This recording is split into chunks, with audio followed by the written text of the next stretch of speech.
بسم اللہ الرحمن الرحیم۔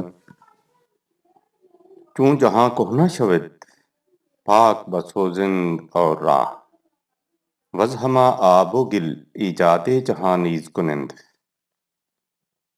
شرف انسانیت کے لیے قانون ارتقاء۔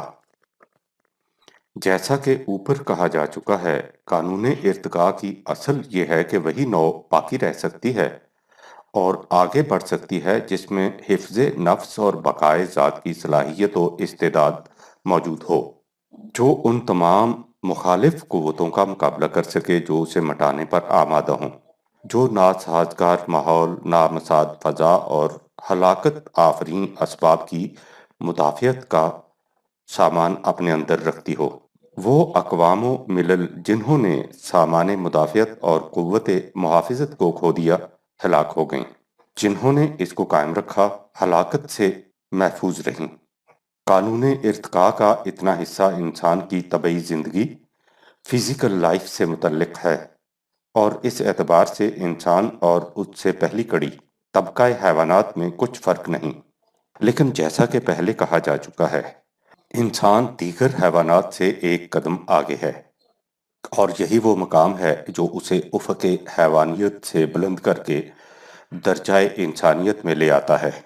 وہ مقام جہاں قرآن کریم اسے وَنَفَخْنَا فِيهِ مِن رُوحِنَا سے دیگر حیوانات سے ممتاز کر دیتا ہے۔ لہٰذا وہ قانون ارتقاء جو انسان سے بیشتر تمام انواع میں محض طبعی زندگی سے متعلق تھا، درجہ انسانیت میں پہنچ کر طبعی زندگی کے علاوہ نفس انسانی کو بھی اپنے حلقہ اثر و نفوذ میں لے آیا۔ یعنی جس طرح انسان کے لیے ضروری ہے کہ وہ اپنی طبعی زندگی کی حفاظت کے لیے مخالف قوتوں سے مدافعت کی صلاحیت پیدا کرے، جس طرح دوسرے حیوانات کرتے ہیں، اسی طرح اس کے لیے ضروری ہے کہ وہ اپنے نفس کی حفاظت اور نشو و ارتقاء کے لیے تمام متصادم و متحارب قوتوں کے خلاف اپنے اندر سامان مدافعت پیدا کرے۔ نفس انسانی کی حفاظت اور نشو و ارتقاء سے تغافل برت کر محض حیوانی زندگی کے حفظ و بقاء کو مقصود زندگی سمجھ لینا کفر ہے۔ وَالَّذِينَ كَفَرُوا يَتَمَتَّعُونَ وَيَأْكُلُونَ كَمَا تَأْكُلُ الْأَنْعَامُ وَالنَّارُ مَثْوًى لَّهُمْ۔ سورہ نمبر 47 آیت 12۔ وہ لوگ جو قوانین الہی سے انکار کرتے ہیں، ان کی کیفیت یہ ہے کہ وہ پیش پا افتادہ مفاد سے اس طرح متمتع ہوتے ہیں اور یوں محض کھانے پینے ہی کو مقصد زندگی سمجھ لیتے ہیں، جس طرح حیوانات کا مقصد زندگی محض کھانا پینا ہوتا ہے۔ ایسے لوگوں کا ٹھکانہ جہنم ہوتا ہے۔ یعنی جو لوگ قوانین الہیہ کی جگہ انسانوں کے خود ساختہ نظام کے تابع زندگی بسر کرتے ہیں، ان کا مقصد زندگی محض طبعی حیات کی پرورش اور حفظ و بقا ہوتا ہے، اس سے آگے کچھ نہیں۔ جو قوم تحفظ نفس یعنی ارتقاء انسانیت سے یوں غفلت اختیار کر لے، وہ ہلاکت و بربادی سے کیسے بچ سکتی ہے؟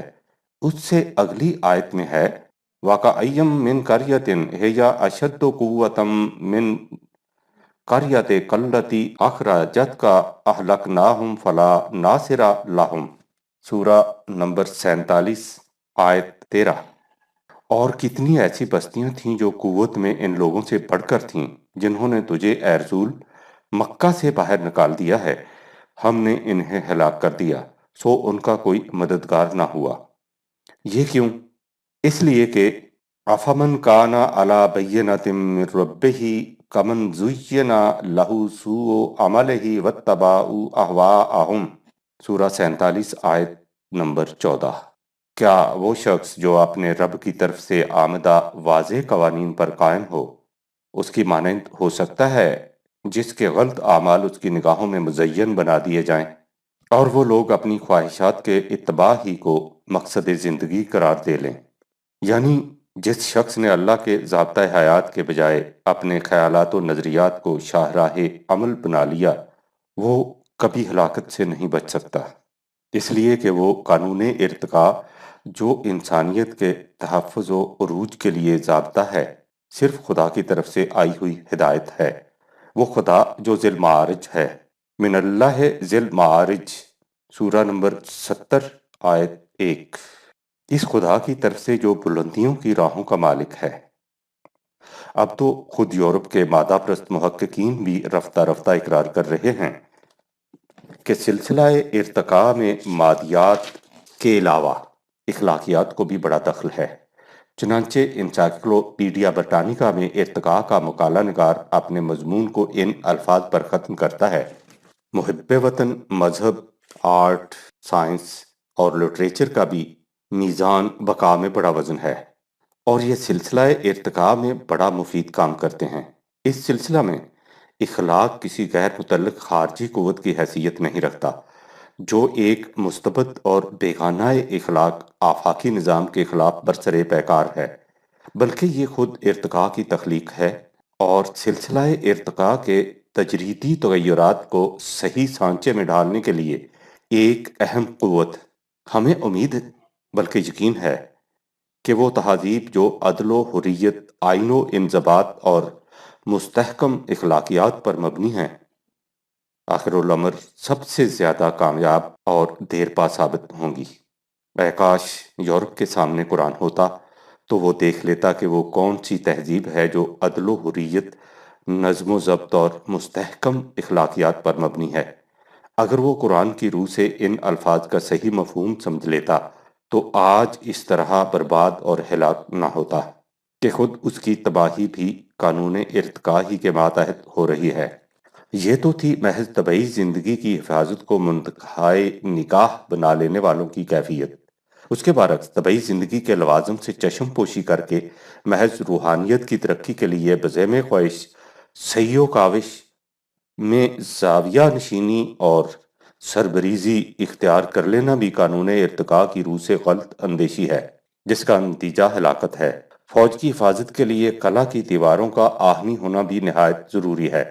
یہی وجہ ہے کہ قرآن کریم نے جہاں نفس انسانی کے تحفظ و بقا اور عروج و ارتقاء کے لیے تاکید کی ہے، اس کے ساتھ ہی رہبانیت کی زندگی کو غلط قرار دے کر طبعی زندگی کے استحکام کے لیے مادی قوتوں کے حصول و استبقاء کو بھی ضروری قرار دیا ہے، اور اس طرح صحیح قانون ارتقاء کے مطابق ایک ایسا مکمل ضابطۂ حیات عطا فرمایا ہے جس میں انسان اپنی موجودہ منزل میں بھی اپنے آپ کو قائم رکھ سکے اور اس کے بعد کی منزل میں موجودہ زندگی سے عرفہ و اعلیٰ زندگی بسر کرنے کی صلاحیت بھی اپنے اندر پیدا کرتا جائے۔ گزشتہ صفحات میں بیان کردہ اشارات سے ہم نے دیکھ لیا ہے کہ تمام کائنات میں، جس میں انسان بھی شامل ہے، خدا کا ایک قانون کار فرما ہے، جس کی روح سے ہر وہ شے جو اپنے اندر زندہ رہنے کی صلاحیت پیدا کر لیتی ہے زندہ رہتی ہے، اور جو اس صلاحیت کو کھو دیتی ہے وہ مٹ جاتی ہے۔ اس قانون خود اثبات کو قرآن نے ایک جامع آیت میں بیان کر دیا ہے، جہاں فرمایا کہ یمحو اللہ ما یشاء و یثبت و عندہ ام الکتاب، سورہ نمبر 13 آیت 39۔ خدا کا قانون مشیت یہ ہے کہ جو فرد یا قوم مٹنا چاہے اسے مٹا دیا جائے، جو ثبات و استحکام چاہے اسے ثبات و تمکن عطا کر دیا جائے۔ اس کا یہ قانون کارگاہ کائنات میں نافذ ہے، اور اس کی اصل و بنیاد خود خدا کے پاس ہے، اس لیے کوئی اس میں تغیر نہیں پیدا کر سکتا۔ یہ آیت ایک اور عظیم الشان حقیقت کی طرف بھی اشارہ کر رہی ہے جس کا ذکر کرنا ضروری ہے۔ ہم گزشتہ اوراق میں دیکھ چکے ہیں کہ قانون ارتقاء کی روح سے زندہ وہی رہ سکتا ہے جس میں زندہ رہنے کی صلاحیت ہو، آگے وہی بڑھ سکتا ہے جس میں آگے بڑھنے کی استعداد ہو، یعنی وہ نوع جو کشمکش حیات میں نامساعد قوتوں سے نبرد آزما ہو کر انہیں شکست دے اور یوں اپنے زندہ رہنے کا ثبوت پیش کرے، وہ زندہ رہتی ہے، لیکن جو ایسا نہ کرے وہ مٹ جاتی ہے۔ ڈارون نے اس اصول کو بقاء للاصلح، سروائیول آف دا فٹسٹ سے تعبیر کیا ہے، ایک اہم حقیقت۔ اگرچہ یہ الفاظ خود ڈارون کے نہیں بلکہ ہربرٹ اسپینسر کے ہیں، لیکن ڈارون اور اس کے رفقا سفر ان الفاظ سے جو مراد لیتے تھے وہ قرآنی مفہوم سے جداگانہ تھی۔ 19ویں صدی میں یورپ کے علماء طبیعیات کے نزدیک کائنات کا تصور میکانیکی تھا۔ اس تصور کی تشریح تو طول طویل ہے، لیکن اس سے مختصراً مفہوم یہ تھا کہ یہ کائنات کسی نہ کسی طرح وجود میں آ گئی ہے اور اب خود خود اپنی اندرونی قوتوں کے زور سے چلی جا رہی ہے، نہ اس کی تخلیق میں اور نہ اس کے بعد اس کے نشو و ارتقاء میں کسی مقصد، ارادہ یا اسکیم کو کوئی دخل ہے۔ ایک اندھی قوت، بلائنڈ فورس ہے جس سے یہ تمام کارگاہ عالم حرکت میں ہے۔ لہٰذا جو نو قوت حاصل کر لیتی ہے اسے باقی رہنے اور آگے بڑھنے کے لیے چن لیا جاتا ہے۔ ان علماء طبیعیات کے نزدیک اس طریق کا نام انتخاب طبعی، نیچرل سلیکشن ہے۔ عام الفاظ میں یوں سمجھیے کہ اس نظریہ کی روح سے آج کائنات میں جو کچھ موجود ہے وہ اس لیے موجود نہیں کہ کسی مقصد یا اسکیم کے ماتحت اس کا موجود رکھنا ضروری تھا، بلکہ اس لیے کہ ان میں کسی نہ کسی طرح باقی رہنے اور آگے بڑھنے کی قوت پیدا ہو گئی، اس لیے فطرت نے انہیں باقی رہنے کے لیے منتخب کر لیا۔ قرآن کریم اس تصور اور نظریہ کو بنیادی طور پر غلط قرار دیتا ہے۔ اس کے نزدیک یہ تمام سلسلہ کائنات ایک خاص اسکیم، مقصد یا حکمت کے ماتحت وجود میں لایا گیا ہے اور اسی مقصد کے ماتحت آگے بڑھ رہا ہے۔ لہٰذا جو چیز خدا کے قانون کے مطابق زندہ رہنے اور آگے بڑھنے کی صلاحیت پیدا کرتی ہے، اس کا زندہ رہنا اور آگے بڑھنا اس مقصد کے لیے مفید ہوتا ہے، اور جو چیز اپنے اندر ایسی صلاحیت نہیں پیدا کرتی، اس کا اس مقصد عظیم کی راہ سے ہٹ جانا ہی بہتر ہوتا ہے۔ وَعِندَهُ أُمُّ الْكِتَابِ کا مطلب یہی ہے کہ یہ قانون محض اس بات یوں ہی اندھا دھند کام نہیں کر رہا، اس کے پیچھے ایک بلند مقصد ہے جس کے لیے یہ سب کچھ ہو رہا ہے۔ اب رفتہ رفتہ خود علماء مغرب اس نتیجہ پر پہنچ رہے ہیں کہ 19ویں صدی کا میکانیکی تصور باطل تھا، اور وہ اس حقیقت کا اقرار کر رہے ہیں کہ یہ تمام سلسلہ کائنات ایک عظیم الشان مقصد کے ماتحت وجود میں لایا گیا ہے اور ایک اہم اسکیم کے ماتحت آگے بڑھ رہا ہے۔ تفصیل ان امور کی آگے چل کر ملے گی، لیکن جب ہم یہ کہتے ہیں کہ تمام سلسلہ کائنات ایک لگے بندے ضابطہ کے مطابق ایک معین پروگرام کے ماتحت سرگرم عمل ہے، تو اس سے یہ مراد نہیں کہ یہ ایک گھڑی کے مانند ہے جسے اس کے خالق نے ایک مرتبہ کوک دیا اور اس کے بعد وہ ایک مرتب شدہ نقشہ کے مطابق چلی جا رہی ہے۔ کائنات کے متعلق یہ تصور بھی قرآنی تصور کے خلاف ہے۔ قرآن کی روح سے کائنات حرکیاتی ہے، سکونی نہیں۔ یسألہ من فی السماوات والارض کل یوم ہوا فی شان، سورہ 55 آیت 29۔ کائنات میں جو کچھ ہے سب اپنی نشو و نما کے لیے خدا کی ربوبیت کا محتاج ہے۔ وہ قانون ان چیزوں کی نشو و نما کرتا جاتا ہے جس کی وجہ سے وہ ہر آن ایک نئی شان میں سامنے آتی ہیں۔ اس طرح کائنات میں مختلف تخلیقی اضافے ہوتے رہتے ہیں۔ آرائش جمال سے فارغ نہیں ہنوز، رہتا ہے آئینہ ابھی دائم نقاب میں۔ ایک ترکی شاعر کے الفاظ میں کن کے غنہ کی گونج ساری کائنات میں پھیلی ہوئی ہے۔ قرآن میں ہے یزیدو فی الخلق ما یشاء، سورہ نمبر 35 آیت 1۔ خدا اپنی تخلیقات میں نئے نئے اضافے کرتا رہتا ہے۔ اس مقام پر برسبیل تذکرہ ایک اور اہم حقیقت کی طرف اشارہ بھی بے محل نہ ہوگا۔ یہ اوپر بیان کیا جا چکا ہے کہ کائنات ایک متعین پروگرام کے مطابق ایک خاص مقصد اور اسکیم، حکمت بالغہ کے ماتحت سرگرم عمل ہے۔ اس سے ذہن اس طرف منتقل ہوتا ہے کہ اس صورت میں جب کائنات کی ہر شے ایک خاص پروگرام کے مطابق عمل پیرا ہے، انسان کو جو خود کائنات ہی کی ایک شے ہے مجبور مانا جائے گا، لیکن جیسا کہ آئندہ باب میں بیان ہوگا انسان کو اختیار و ارادہ بھی دیا گیا ہے۔ اگر انسان اس پروگرام کے خلاف چلتا ہے جس کی طرف اوپر اشارہ کیا گیا ہے، یعنی تخلیق کائنات کے مقصد کے حصول کا پروگرام، تو اس کا اس عظیم الشان پروگرام پر کوئی اثر نہیں پڑتا، کیونکہ نظام کائنات اس خالق کائنات کے ہاتھوں میں ہے جس کے ہیتائے قدرت کا تصور بھی نہیں کیا جا سکتا۔ البتہ اس سے انسان کی اپنی ذات، ارتقاء و عروج کے بجائے پستی اور تنزل کے جہنم میں جا گرتی ہے۔ لیکن اگر یہ اس پروگرام کی تکمیل میں کوشاں ہوتا ہے تو اس پروگرام کی تکمیل سے خود اس کی اپنی ذات کی تکمیل ہوتی ہے۔ یہ وہ مقام ہے جہاں پہنچ کر ہاتھ اس کے ہوتے ہیں اور اس میں قوت اللہ کی، تیر اس کے ہوتے ہیں اور ان کی انیوں کے ساتھ قضا مشیت کی۔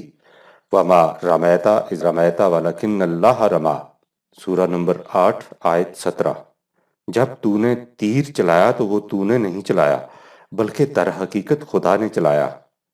وہ مقام جس کے متعلق ڈاکٹر ہنس ڈریش کہتا ہے کہ وہاں پہنچ کر ہم اپنے آپ کو خدا کے سپاہی کہہ سکتے ہیں، دی گریٹ ڈیزائن۔ اور علامہ اقبال کے الفاظ میں، اس ارتقائی تبدیلی کے ترک و نہج میں خدا خود بندہ کا رفیق کار ہو جاتا ہے، بشرطے کہ انسان اس میں سبقت کرے۔ ان اللہ لا یغیر ما بقوم حتی یغیر ما بانفسہم، سورہ نمبر 13 آیت 11۔ لیکن اگر وہ اس باب میں سبقت نہیں کرتا، اگر وہ اپنی خودی کی مخفی قوتوں کو بروئے کار نہیں لاتا، اگر وہ ابھرنے والی زندگی کے اندرونی تلاطم کا احساس نہیں کرتا، تو اس کی روح پتھر کی سی قساوت اختیار کر لیتی ہے اور وہ انسان نہیں رہتا بلکہ جامد مادہ کی صورت اختیار کر لیتا ہے۔ خطبات تشکیل جدید، صفحہ 11-12۔ جس جماعت کو ڈریش نے خدا کی سپاہ کہا ہے، یہ وہی ہے جسے قرآن کریم حزب اللہ کے ممتاز لقب سے تعبیر کرتا ہے۔ اولئک حزب اللہ الا ان حزب اللہ هم المفلحون، سورہ 58 آیت نمبر 22۔ ایک ضمنی گوشہ، سابقہ صفحات میں ضمنی طور پر لکھا گیا ہے کہ قرآن کریم کی روح سے ایک وقت تھا کہ خود مادہ کا بھی وجود نہ تھا۔ حدوث قدم مادہ کا مسئلہ شروع سے بحث و جدل کا مرکز بنے چلا آ رہا ہے۔ شعور انسانی اپنے عہد طفولیت میں سمجھ نہیں سکتا تھا کہ یہ محیر العقول مادی کائنات کس طرح عدم سے وجود میں آ گئی، مادہ کہاں سے پیدا ہو گیا۔ لیکن مادہ کی حقیقت کے متعلق دور حاضرہ کی سائنس کی تحقیق کیا ہے، اس کے متعلق چند صفحات آگے چل کر وحی کے عنوان میں واضح تصریحات سامنے آئیں گی۔ اس وقت صرف ایک اقتباس پر اکتفا کیا جاتا ہے۔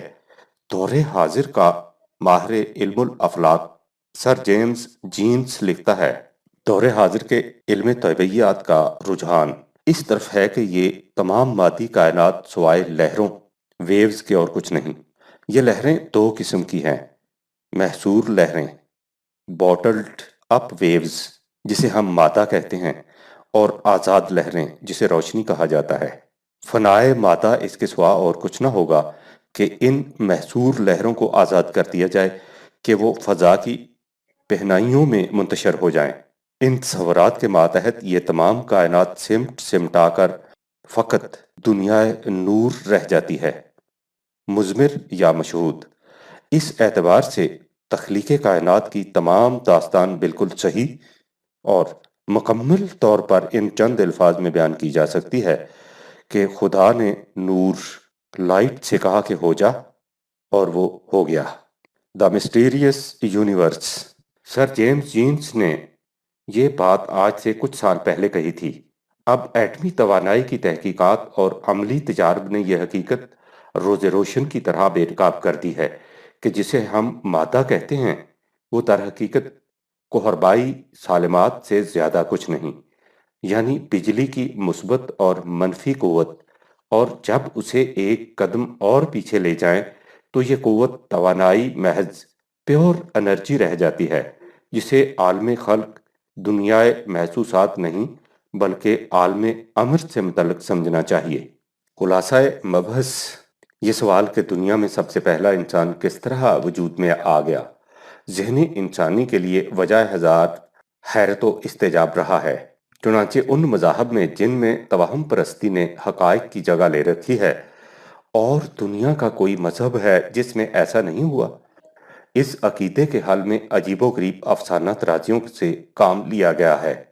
لیکن قرآن کریم نے اس کے متعلق جو کچھ بتایا ہے وہ ٹھیک ٹھیک وہی ہے جس کی طرف علم و بصیرت کے انکشافات رہنمائی کیے جا رہے ہیں۔